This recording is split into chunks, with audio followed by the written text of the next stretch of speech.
जय श्री कृष्णा दोस्तों। क्या भगवान ने बकरी, मुर्गी, मछली और मेढ़ा इन मासूम प्राणियों को सिर्फ इसलिए बनाया है कि हम उन्हें मारकर खा सकें? क्या किसी जानवर की सांसें, उसकी मां की ममता, उसका दर्द, इन सब का कोई मोल नहीं? क्या सिर्फ इसलिए कि वो बोल नहीं सकते, चीख नहीं सकते, रो नहीं सकते, हम उनके जीवन का फैसला कर सकते हैं? आज हम इसी पर बात करेंगे। मांस खाना पुण्य है या पाप? और सबसे जरूरी बात, क्या सच में भगवान ने छोटे छोटे जीवों को हमारे भोजन के लिए भेजा है? अगर हम भगवान के बनाए इस संसार को ध्यान से देखें तो हर जीव में वही एक प्राण है, वही आत्मा है जो हमारे अंदर है। फर्क बस इतना है कि हमने उन्हें जानवर कह दिया और खुद को इंसान। कुछ लोग कहते हैं भगवान ने इन्हें खाने के लिए ही बनाया है, पर क्या कभी भगवान ने आकर यह कहा? क्या किसी धर्म ग्रंथ में यह लिखा है कि मारो, खाओ और आनंद मनाओ? दोस्तों, भगवत गीता में श्री कृष्ण कहते हैं, जो अपने सुख के लिए दूसरों को कष्ट देता है वह कभी शांति नहीं पा सकता। अब सोचिए, जब हम किसी जीव को मारते हैं, उसकी आंखों में डर होता है, उसके शरीर में दर्द, तो क्या यह कर्म पुण्य हो सकता है? बकरी का बच्चा अपनी मां को ढूंढता है, मुर्गी अपने अंडों को अपने पंखों से ढककर बैठती है, मछली का जोड़ा एक दूसरे के बिना नहीं जीता। ये सब रिश्ते हैं, भावनाएं हैं। जैसे हमारे अंदर हैं वैसे ही उनके अंदर भी। हमारे पास सोचने की शक्ति है, पर क्या हम इस शक्ति का उपयोग सिर्फ दूसरों की जान लेने के लिए करेंगे? दोस्तों, एक बार किसी ने एक बच्चे से पूछा, अगर मैं तुम्हें एक कटोरी में बकरी का मांस और एक कटोरी में फल दूं तो तुम किसे चुनोगे? बच्चे ने मुस्कुराकर फल की कटोरी उठाई। उसने कहा, यह मरा नहीं है। शायद बच्चों के अंदर अभी वो स्वार्थ नहीं आया जो हमें धीरे धीरे सिखा दिया गया है। कभी किसी जानवर की आंखों में झांक कर देखिए, मौत से पहले वो आपको नहीं, भगवान को पुकारता है। उसे पता होता है कोई उसे बचाने नहीं आएगा, पर क्या आप उस भगवान के पास ये कह सकेंगे, मैंने इसे सिर्फ स्वाद के लिए मारा था? दोस्तों, श्री कृष्ण कहते हैं कि मांस खाना कोई जरूरी नहीं है। यह हमारी आदत है, हमारी चाह है, लेकिन यह जीवों की जान से बड़ी नहीं हो सकती। इसलिए सोचिए, क्या भगवान ने हमें पालक, फल, अन्न, दाल, दूध, घी इसलिए दिए कि हम फिर भी किसी मासूम की गर्दन काटें? ईश्वर ने हमें बुद्धि दी है, संवेदना दी है, पर क्या हम उसे सच में उपयोग कर रहे हैं? अगर हम अपने स्वाद के लिए किसी की सांसें छीन लेते हैं तो हम सिर्फ भूखे नहीं, निर्दयी भी बनते जा रहे हैं। क्योंकि भूख तो रोटी से मिटती है, पर करुणा वो एक ऐसा भोजन है जो आत्मा को तृप्त करती है। क्या मांस खाना सही है? एक सच्ची कहानी जो आपकी सोच बदल देगी। अगर मांस खाना कोई पाप नहीं, तो फिर दर्द क्यों होता है? अगर भगवान ने मेढ़ा, मछली, मुर्गा खाने के लिए बनाया है, तो फिर उसमें जान क्यों डाली? क्यों उसकी आंखों में डर और शरीर में कंपन आता है जब मौत पास होती है? आज हम एक सच्ची घटना के माध्यम से समझेंगे, क्या मांस खाना सच में सही है या ये हमारे कर्मों का बहुत बड़ा बोझ बनता जा रहा है। किसी गांव में एक धनिक व्यक्ति रहता था, बहुत धार्मिक, बहुत रसूखदार और तीर्थ यात्रा पर जाने की तैयारी में था। जाने से पहले उसने गांव भर में एक बड़ी दावत रखी। उसने सोचा कि ईश्वर ने मेढ़ा, बकरा, मछली जैसे जीव इंसानों के खाने के लिए ही बनाए हैं, तो क्यों ना उनके मांस से दावत भरी जाए। वो अपने विचारों को सही मानता था कि जो चीज चलती फिरती है वो बस भोजन है। उसने दर्जनों मेढ़े और मछलियां कटवाकर पकी। गांव के लोग आमंत्रित थे। कुछ ने बड़े चाव से खाया, कुछ ने विनम्रता से मना कर दिया क्योंकि वे मांसाहार को पाप मानते थे। भोजन खत्म हुआ। अब वह धनिक व्यक्ति सबको बैठाकर धार्मिक भाषण देने लगा। उसने कहा, परमात्मा बहुत दयालु है, हर किसी को उसके कर्मों का फल देता है। जिसके मन में दया है उसका उद्धार निश्चित है। तभी गांव के एक वृद्ध संत जो वहां मौन भाव से बैठे थे, खड़े हुए और बोले, यदि परमात्मा दयालु है तो क्या वो उन मासूम मेढ़ों और मछलियों की चीखें नहीं सुनता? क्या दया सिर्फ इंसानों के लिए है? क्या जीवन सिर्फ उन्हीं का मूल्यवान है जो बोल सकते हैं? सारा माहौल शांत हो गया। संत ने आगे कहा, अगर परमात्मा वाकई हमारे कर्मों का हिसाब रखता है तो जिस तरह तुमने आज दावत में मेढ़ों की गर्दन कटवाई है, उसी तरह किसी जन्म में तुम्हारी गर्दन भी किसी की दावत में परोसी जाएगी, क्योंकि कर्मों का हिसाब कभी चूकता नहीं। धनिक व्यक्ति का चेहरा पीला पड़ गया। उसकी आंखों में डर था, क्योंकि उसने पहली बार धर्म को किताबों में नहीं बल्कि दया में महसूस किया। दोस्तों, धर्म का मतलब यह नहीं कि हम कितनी बार मंदिर गए। धर्म का मतलब है हमारे अंदर कितनी करुणा है, कितनी संवेदना है एक जीव के प्रति जिसे भगवान ने हमारे बराबर ही जीवन दिया। श्री कृष्ण ने भी गीता में कहा है, जो दूसरों के कष्ट को अपना कष्ट समझे वही सच्चा ज्ञानी है। तो क्या हम सच में ज्ञानी हैं? दोस्तों, मांस खाना सिर्फ भूख नहीं है, ये हमारे भीतर की करुणा की परीक्षा है। कोई अगर मजबूरी में खा रहा है, बात अलग है, पर स्वाद के लिए, शौक के लिए किसी की जान लेना, क्या ये इंसानियत है? सोचिए, अगर आपके बच्चे को कोई खाने के लिए मार दे तो क्या आप उसे माफ कर पाएंगे? तो फिर बकरी का बच्चा, मुर्गी की मां, मछली का जोड़ा, ये सब क्या सिर्फ भोजन है या जीव हैं जिनका भी कोई घर और जीवन होता है? दोस्तों, श्री कृष्ण कहते हैं कि अगर जीना है तो खुद को सिर्फ इंसान नहीं, संवेदनशील इंसान बनाइए, क्योंकि ईश्वर उन दिलों में नहीं रहते जो सिर्फ मंत्र जानते हैं। वो वहां रहते हैं जहां किसी की चीखें नहीं सुनी जाती, क्योंकि वहां कोई उन्हें मारता ही नहीं। उस धनिक ने बड़ी शान से कहा, भगवान ने इन मछलियों, बकरों, मुर्गों और अन्य पशु पक्षियों को मनुष्यों के लिए ही तो बनाया है, स्वादिष्ट भोजन के रूप में। इनकी रचना ही इसलिए की गई है कि हम उन्हें पकाएं, खाएं और आनंद लें। सभा में बैठे अधिकतर लोगों ने उसकी बात पर सिर हिलाया। कुछ ने सहमति जताई, कुछ चुप रहे, क्योंकि सामने धनिक था और धर्म वहां दब कर रह गया था। लेकिन उसी सभा में एक कोने में बैठा 10-12 साल का एक बच्चा खड़ा हुआ। उसने उस धनिक की बात को बीच में रोकते हुए कहा, श्रीमान जी, आप गलत कह रहे हैं। सन्नाटा छा गया। हर कोई उस बच्चे को देखने लगा। कौन है ये जो इतने बड़े आदमी की बात को काट रहा है? धनिक चौंका, पर मुस्कुराकर बोला, बेटे, तुम क्या कहना चाहते हो? बच्चा पूरी निडरता से बोला, श्रीमान जी, माना कि ये जीव जंतु परमात्मा ने बनाए हैं, लेकिन आपको मारकर खाने के लिए नहीं। मछलियां, मेंढे, मुर्गे, बकरियां, ये सब उतने ही जीवित प्राणी हैं जितने आप और मैं। ये भी किसी मां की कोख से जन्म लेते हैं, ये भी दर्द महसूस करते हैं, ये भी डरते हैं, और हां, ये भी मरते हैं। अगर उनकी आवाज नहीं सुनाई देती तो इसका मतलब ये नहीं कि उन्हें दर्द नहीं होता।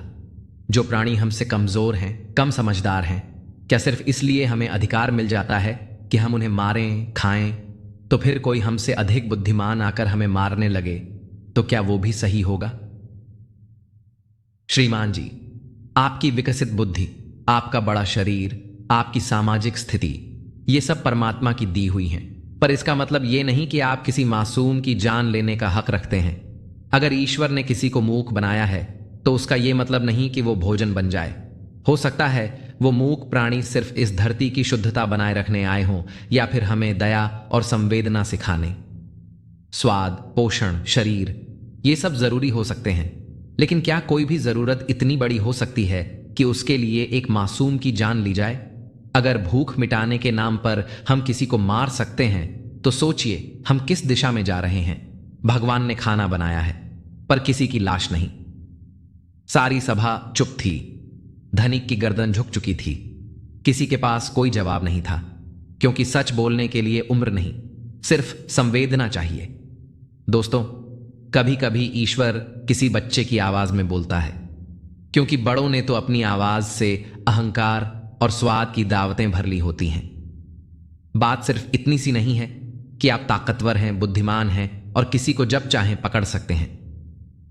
सवाल यह है, क्या आपको यह हक है? क्या सिर्फ इसलिए कि कोई प्राणी आपके वश में आ जाता है आप उसे मारकर खा सकते हैं? तो फिर पिस्सू और मच्छर भी तो आपके शरीर का रक्त पीते हैं, उन्हें भी वो बहुत स्वादिष्ट लगता है। क्या आपने कभी ये सोचा कि वो आपको खाने के लिए बनाए गए हैं? या फिर शेर, चीता, भेड़िया, ये भी तो आपके शरीर को बहुत स्वादिष्ट समझते होंगे और जब चाहें आपको शिकार बना सकते हैं। तो क्या भगवान ने आपको उनके खाने के लिए बनाया है? आप उनसे अपनी जान क्यों बचाते हैं? आप छटपटाते क्यों हैं? भागते क्यों हैं?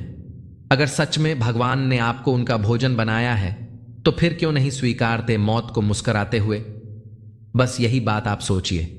जैसा दर्द आपको होता है वैसा ही दर्द किसी मछली को, किसी बकरी को, किसी मुर्गे को भी होता है, पर फर्क इतना है वो चिल्ला नहीं सकते और आप सुनना ही नहीं चाहते।